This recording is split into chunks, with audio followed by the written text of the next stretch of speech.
je dois vous avouer que j'ai ressenti une grande émotion quand j'ai découvert l'œuvre au moment du déballage dans nos réserves, un choc aussi, parce que finalement les photographies que j'avais pu voir, bien qu'intéressantes, n'étaient pas aussi parlantes. Et là, la lumière du sud de la France, ces roses, tout ce chatoiement, je dirais, a pris vie finalement dans ces paysages du Nord, on peut le dire.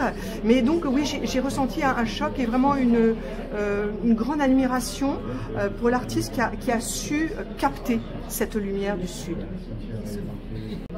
Donc c'est une grande émotion pour moi aujourd'hui de voir ce tableau d'Henri Manguin, La Plaine Cassis-sur-Mer, déposé par le CNAP au musée Malraux. C'est une œuvre très importante pour nous qui manquait à nos collections.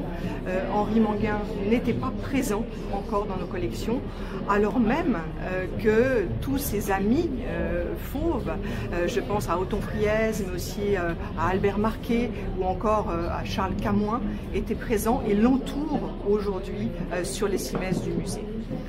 C'est une œuvre aussi très importante par le motif qu'elle représente.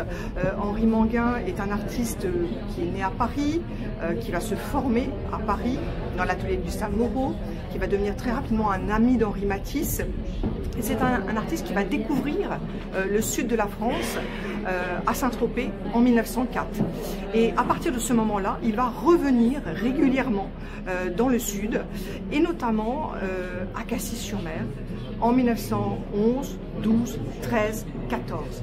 Alors ce tableau a été peint en 1913 dans l'arrière-pays de Cassis. Henri Manguin regarde du côté des montagnes, et du Mont du Président, cette montagne bleue qui est au second plan de l'œuvre. Donc c'est vraiment un très beau tableau de grande dimension, un tableau de salon.